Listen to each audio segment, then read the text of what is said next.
Hi guys, this is day 7 of a 100-day monk mode challenge, and it becomes my best and most favorite part of the day because I get to see the nature right at the sunset, right after my 3 work blocks, which were really hard, and I get just to talk to myself and analyze. It works so far better than the meditation that I do in an hour in the morning, 10 minutes of that.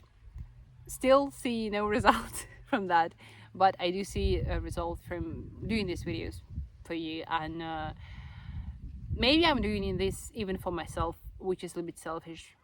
We'll see. So today we are talking just about general insights that I had, digging deeper in this business process and stuff. So the first thing which I see is when you are approaching work, any project, starting out new stuff, there are 2 things that should be in place. It's mindset, or somebody calls that motivation, desire, like drive. And the second thing is system or plan or strategy, whatever you call that. So you have this inspirational stuff, which is not material, which we can't feel, and there is system. Some people work solely on motivation and they feel like whenever I feel like working, I'm gonna do that. Maybe these are artists who are creating masterpieces when they feel inspired, and it also works. And another part of that is system. Some people, like, there is a quote by Leila Ormozi. She says, "Fuck the mood, follow the plan." And this is about system. When you don't feel like working, when you do not feel inspired, when you do not like the thing that you're doing, when it's really heavy for you, you just have to do the thing, and that's it. I do not think it's fair to eliminate any of that. I think that there is place to both of them. That's what I discovered today.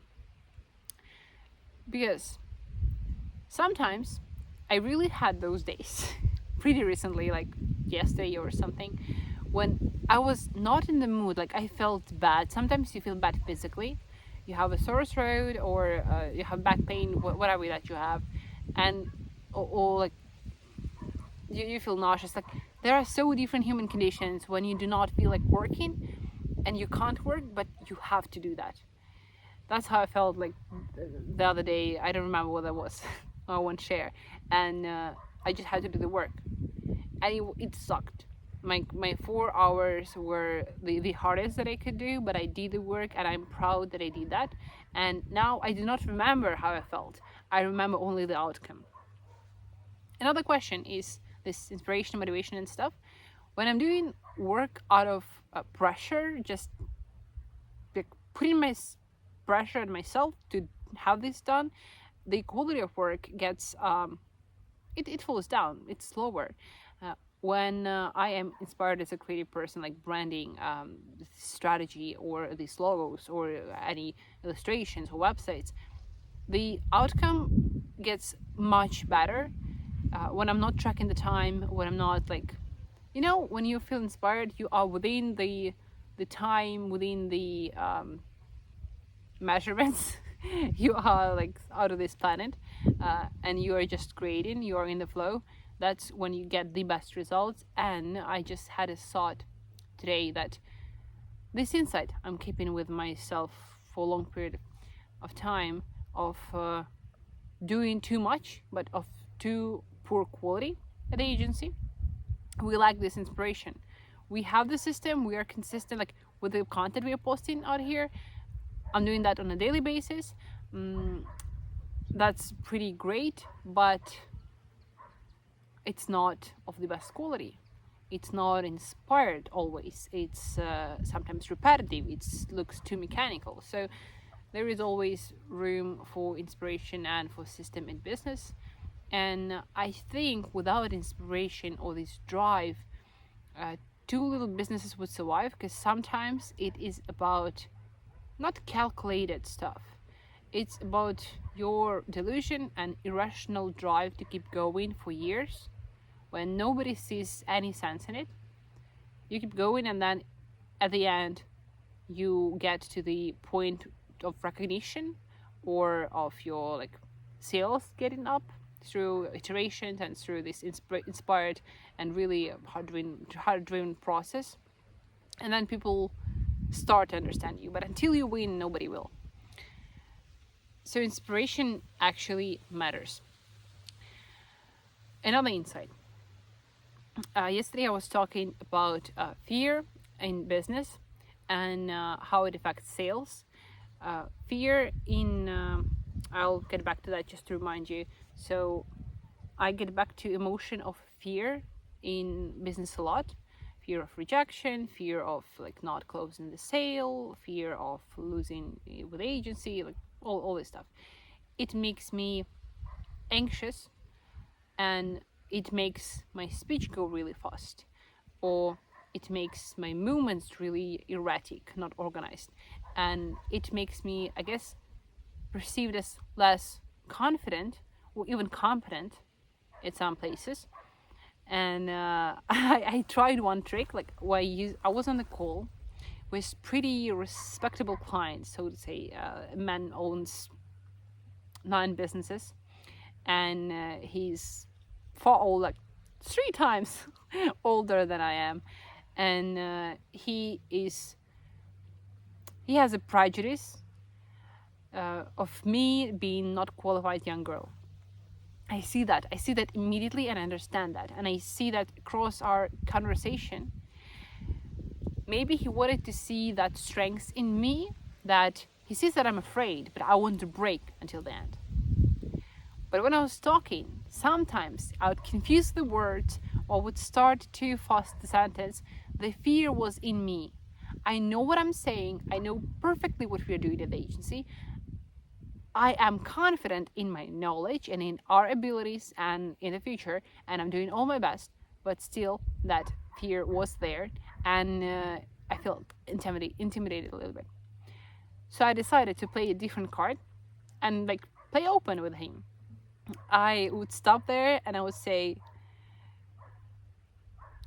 "You're looking so strict at me." I get nervous and I mix up the words, and I translated that in a joke that I'm really like, I was open, like I got really nervous in this call, like you're really when you're looking at people, you're really making them break and stuff. And I thought that he's gonna laugh and we're gonna have the smooth and really flawless conversation from that point on. He didn't laugh, and he kept looking strictly at me, and I guess that was the point where he didn't want me to break, he didn't want me to joke. He wanted me to play cool, the bull from the Wall Street, and I didn't, and we lost the sale. Well, sometimes these cards played and sometimes not, so you just have to be confident. One of the ways that I heard recently is how to get more confident in sales and stuff is through self-esteem. So if you respect yourself enough, if your self-esteem is high, you're gonna be more serious and you're gonna be less afraid. Maybe my self-esteem is low. I don't know. I don't care. I just care about sales. So, how to raise your self-esteem is through self-respect. How to raise your self-respect? You keep the promises that you make to yourself. I'll be honest, this monk mode did raise my self-respect. Running the agency and doing hard things raises my self-respect on the everyday basis. And that's a trick. Another problem is making unrealistic promises to yourself, which I am guilty of. It's playing a bad joke with me just because I make a promise to myself to work 12 hours a day, to do the cleaning, like in a house, to keep myself organized and put together, which we're failing sometimes at, to do sports, to record this video, to post this video, to make previews, to post on an everyday basis on the social media, to do the strategy every week, which I'm supposed to do after this call as well as sports, to go to bed at 9 p.m. and like all these different promises that sometimes are not realistic. It indicates that I'm not a smart enough person, that my beliefs initially are not correct. And then I make fake promises or unrealistic promises based on that. So that's where I have to fix stuff. And I also made one more promise to hop on the call for the client in the evening. which I think I'm gonna fail at. We'll see how it goes. So that's the insight about fear. You can eliminate fear by respecting yourself, by keeping promises to yourself. It really works. Like, try to make really serious promise to yourself and always keep that. Really, if you respect yourself, do that for yourself. If you can do this for others, why can't you do this for yourself? What's another insight? Yes, another insight is pretty beautiful and pretty like fluffy and sweet. Is about serving others. There is beauty in serving others when you detach yourself from selfish goal and can create so much more. When you get obsessed,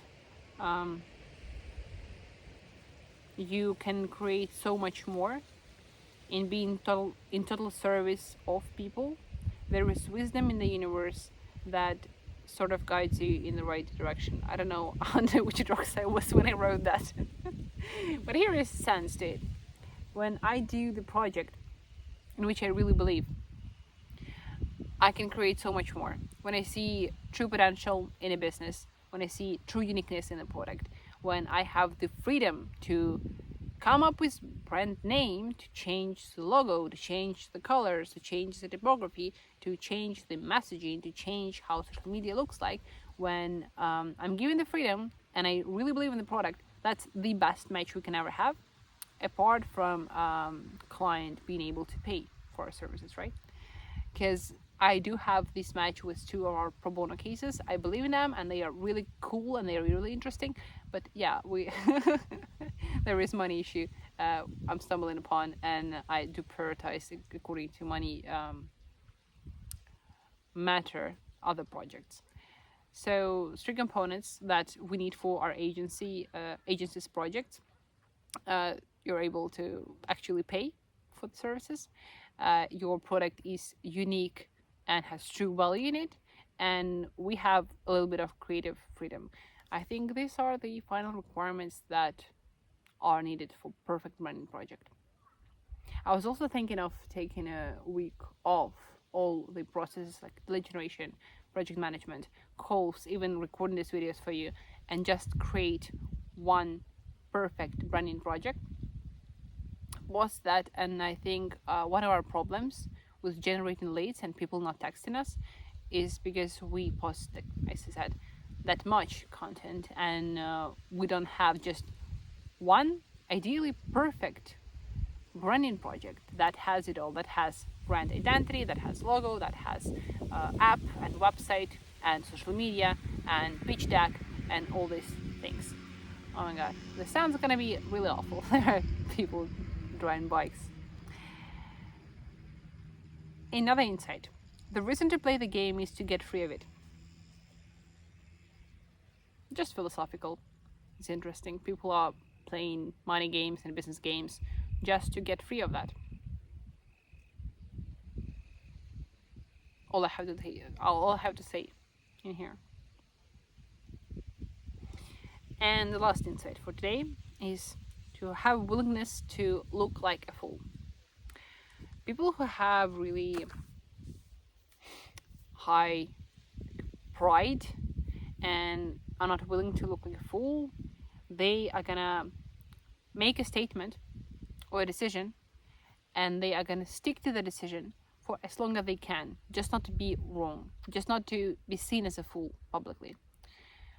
The bad news is that most likely you are gonna be wrong. The decisions we're making, the statement we are saying, are linked to the circumstances, to the conditions we are at. Even me, like, talking to the camera or saying some of these insights, I just link to this current day, to what I learned today. I'll either forget tomorrow this, or I will be wrong about that, or that would be just different things at the agency that would be more important than I'm talking in the moment right now. And I'm okay with that. So the willingness to look like a fool is the willingness to fail, to change your belief, statement, or decision, to acknowledge the fact that I made a mistake. Let's start over and start from the zero. In order to build something, you have to start from zero and go to the 100%. And if you are unable to leave the thing at which you're bad and go back to the zero and build that from scratch, then how are you going to make that? There is essentially no way. And it made me thinking today. Really, it made me thinking even yesterday in the evening whether we are at the right path at the agency, and I am. Whether I understand the game of the business, whether I understand how agencies should be functioning, whether I know all of the things enough to have a functioning enterprise, just because it's not functioning properly and is getting to the crisis point of me working on projects alone. Like, it started out with 3 people, then it came to 6 and 7 people, and now it's mostly me, which is upsetting. But maybe I'll have to call myself a fool for the second time after failing at mentorship in UX design. I wouldn't call that a failure, I just exited that on time. So now we're not yet failing at the agency. We have hope of publishing Baby Resume project to the portfolio, and we have hope of people responding to that. If not, maybe that's going to be a failure. We'll call that a day, we'll turn this page, and we'll move on. We'll fail as much as it takes to win the next time. For now, let's work on the Baby Resume portfolio case and project, and let's hope it's gonna fly us to the sky. See you tomorrow, and I hope if I motivated you or gave you insight about business, made your day better. I hope it helped. See you tomorrow.